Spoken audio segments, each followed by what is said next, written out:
Sir तुमचा insurance आहे? नाही. करून घ्या. याचा फायदा मला काय होणार? सर इन फ्युचर तुमचा ॲक्सिडेंट झाला तर तुमचा दवाखान्यातला सगळा खर्च आमची कंपनी देणार. आणि ॲक्सिडेंट मध्ये मी मेलोच तर? मग लाईफ इन्शुरन्स करा, मेल्यावर पण सगळे पैसे मिळतील. मग लाईफ इन्शुरन्स करून ॲक्सिडेंट मध्ये मी मेलोच नाही तर? मग एक काम करा, दोन्ही इन्शुरन्स करा. दोन्ही इन्शुरन्स करून ॲक्सिडेंटच झाला नाही तर? हे बघा सर, मृत्यू एक दिवस येणारच आहे. तुम्ही मेल्यावर तुमचे सगळे पैसे तुमच्या बायकोला मिळतील. माझ्या अगोदर माझी बायको मेली तर? कसला माणूस आहे हा, बायकोला पण मारतोय. बरं एक काम करा सर, तुमच्या बायकोचा पण इन्शुरन्स करून घ्या. तुमची बायको मेल्यावर त्यांचे पैसे तुम्हाला मिळतील. मग समजा आम्ही दोघं पण मेलो तर?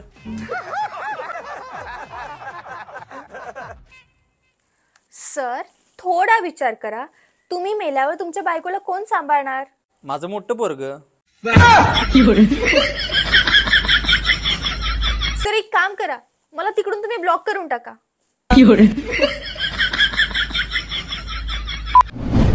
तू किती वाजता उठतोस? 11 वाजता. इतका लेट? खूपच आळशी आहेस. मी आळशी नाही हो, माझी स्वप्न मोठे आहेत. बरं तू लग्न कधी करणार आहेस? साखरपुडा झाल्यावर. शिक्षण वगैरे काय झालंय तुझं? 12वी पास आहे. अभ्यासातलं काय येतं का तुला? अभ्यासातलं थोडं थोडं येते. सांग बरं, फायनान्शियल मॅनेजमेंट म्हणजे काय? भर उन्हाळ्याच्या दिवसात 20 लोक बस स्टॉपवर बसची वाट बघत होते. एक भिकारी आला, प्रत्येकाकडून 1-1 रुपये भीक मागितली आणि रिक्षाने निघून गेला. त्याला म्हणतात फायनान्शियल मॅनेजमेंट. तू कोणाला घाबरतो का? कोणालाच नाही, कोणालाच घाबरत नाही. काल सापाला मी असं हातानं तोडलं, ते काहीच नाही. वाघाला तर असं मधनं फाडलं आणि जिराफाला कानपण मारली. अरे बापरे. मग काय, मला खेळण्याच्या दुकानातनं बाहेर काढलं.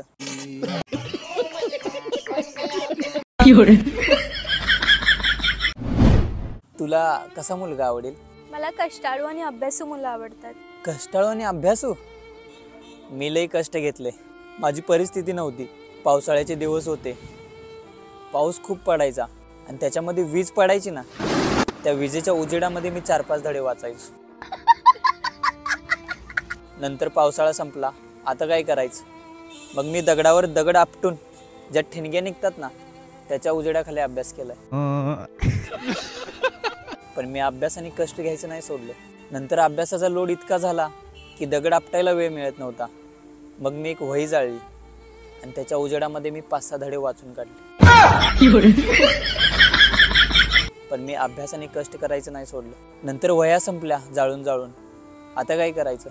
मग मी काजवे पकडले आणि बरणीमध्ये कैद केले आणि त्या काजव्याच्या उजेडावर मी अभ्यास केला. अरे मग एवढाच अभ्यासाचा शौक होता तर दिवसा अभ्यास करायचा ना.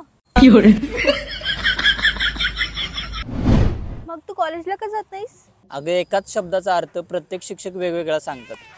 बायोलॉजीचं सर म्हणतात सेल म्हणजे पेशी, इकॉनॉमिक्सच्या मॅडम म्हणतात सेल म्हणजे विक्री, फिजिक्सचे सर म्हणतात सेल म्हणजे बॅटरी, इंग्लिशच्या मॅडम म्हणतात सेल म्हणजे मोबाईल फोन.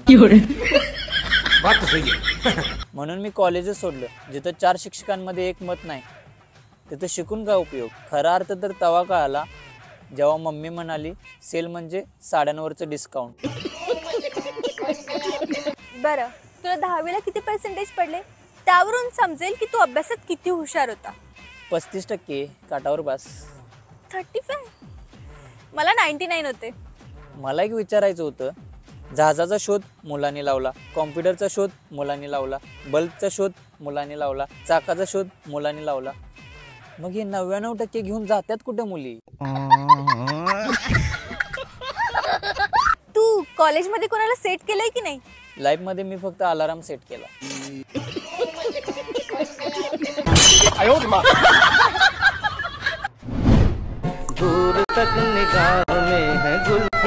अरे आमच्या गणिताच्या मॅडम. नमस्कार मॅडम. नमस्कार. नमस्कार. अरे तू इथे राहतो? हो इथेच राहतो. बरं इथे भाजी मंडी कुठे आहे जवळपास? मी आता इथे राहायला आले. इथलं काय माहित नाही ना. इथून सरळ जा, 2 रोड दिसतील. एका रोडला X माना, एका रोडला Y माना.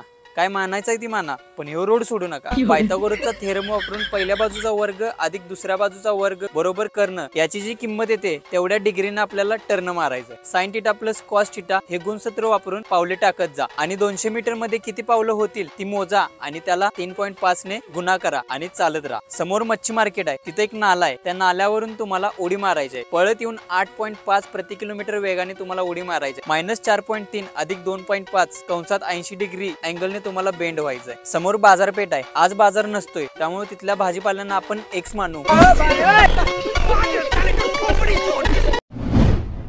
जर मुलांनो तुम्ही मन लावून अभ्यास केला तर तुमच्याकडे मोठमोठ्या गाड्या असतील, बंगले असतील.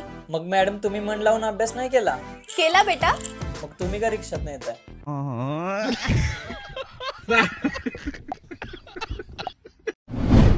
बोल मुली, तुझी काय समस्या आहे? बाबा, माझा नवरा माझ्यासोबत खूप भांडतोय. मी असं ऐकलंय की तुम्ही आजपर्यंत लाखो लोकांचे भांडणं मिटवली. प्लीज माझी पण मदत करा.